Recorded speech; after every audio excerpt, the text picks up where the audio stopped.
دی ہوگی۔ اور جب لوگوں نے مدینہ شریف میں روکا، بڑے بڑے خیر خواہ تھے کہ آپ بچیوں کو ساتھ نہ لا جائیں، یہ بہنوں کو لے جائیں، کچھ جنگ کے لیے ان کو ساتھ لے کر جاتا، کسی محفوظ مقام پر پہنچانا چاہیے۔ تو آپ نے اس وقت جواب دیا کہ شاء اللہ یرانی قتیلا ویرن نساء سبایا، اللہ اس وقت یہ چاہتا ہے کہ مجھے قتل ہوا ہوا دیکھے اور ان عورتوں کو قیدی ہوئے دیکھے۔ اللہ کی نصیحت یہ ہے، یہ قید نہ ہوں گی تو میرا مشن ناکام رہ جائے گا۔ یہ لوگ یہ بات مشہور کر دیں گے کہ ایک باغی تھا، اس کو ہم نے قتل ہی کرنا تھا۔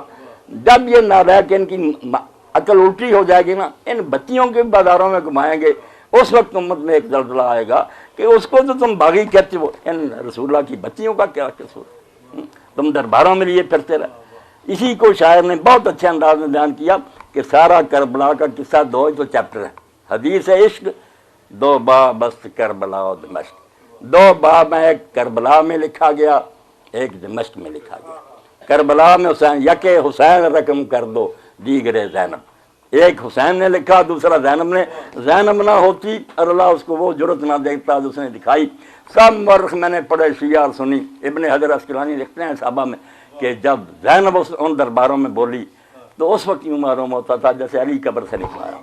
اتنی دیر 18 افراد جو تھے جن کے بارے میں اہل حدیث عالم کا کہہ رہا ہوں، نواب سی فرماتے ہیں، اور 18 وہ بندے فاطمہ کی اولاد تھے جن کا کوئی ثانیہ سے نہیں، 18 تو وہی شہید ہوئے۔ حضرت زینب کے اپنے 18 شہید ہو گئے، مگر اس کام کا کوئی اثر وہاں ظاہر نہیں ہوا۔ پوری دلیری سے انہوں نے للکارا کہ تم اور بھی جو کرنا چاہتے ہو کر لو، ہماری محبت تم دلوں سے نکالنا چاہتے ہو، زور لگا لو، یہ قیامت تک نہیں نکلے گی۔ جو صحیح معنوں میں مومن ہوگا نا، وہ ہماری محبت سے کبھی اپنے سینہ کو خالی نہ پائے گا۔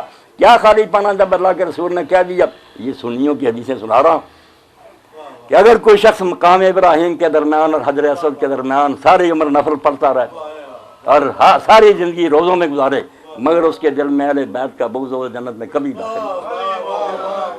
اہل بیت جو ہیں یہ اللہ کے چنے ہوئے ہیں، یہ نیکیاں کر کے انہوں نے کوئی درجہ نہیں لیا، وہ اللہ کے برگزیدہ ہے، اللہ نے مشیت نے انہیں چن لیا تھا۔ اسی لیے کہنے والے نے بہت اچھا کہا، امام عبدالوہاب شعرانی سنی عالم لکھتے ہیں، فلا تاجل باہل البیت ناس، اہل بیت کے برابر کسی کو نہ کر، اہل البیت ہم اہل السعادہ، جو اہل البیت ہے نا یہ خوش نصیب لوگ ہیں، ان کو اللہ نے چن لیا تھا۔ اسی لیے اللہ کے رسول علیہ السلام خود ام المؤمنین عائشہ رضی اللہ عنہا فرماتی، علی آئے، فاطمہ آئی، حسن حسین آیا، آپ نے اپنی کملی میں لے لیا اور کہا اللہ یہ میرے اہل ہے، پاک کر۔ اب کئی لوگ کہتے ہیں کہ شیعہ کہتے ہیں 5 تن پاک، اس کا مطلب باقی نہ پاک ہے۔ میں یہ کہتا ہوں یار 11-12 اور بھی ہیں جن کو پاک مانتے ہیں، اس میں کوئی کلمہ حسر کا نہیں ہے کہ یہ صرف پاک ہے، نہیں۔ ہم کہتے ہیں کسی موقع پر رسول پاک، تو اس کا مطلب کون یہ لیتا کہ صرف رسول پاک ہیں باقی نہ پاک؟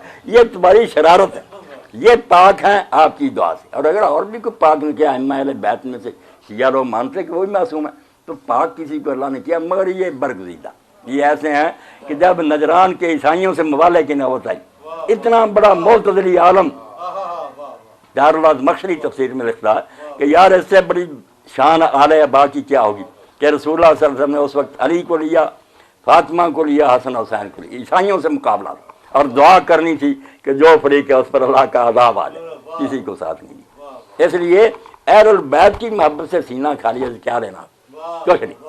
اللہ کے رسول نے یہ شہزادے جو ہیں ان کے بارے میں سنیوں کے دفتر بڑے، یہ ریکارڈ ہو رہی جہاں چلے جائے گی انٹرنیٹ پر پڑھ کے بھیجے تھے۔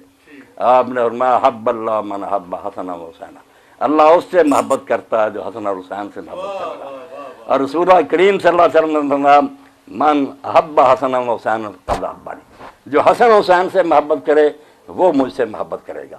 ومن ابغضہما قد ابغضنی، جس کی بات میں تمہیں بو آئے نا کہ یہ ان دونوں سے بغض رکھتا ہے، وہ مجھ سے بغض رکھتا ہے۔ اصل میں وہ میرے ساتھ دشمنی رکھتا ہے، بچوں کا تو بہانہ بناتا، میرے ساتھ محبت ہوتی، میرے دل کے ٹکڑوں کے ساتھ کیوں بغض کرتا؟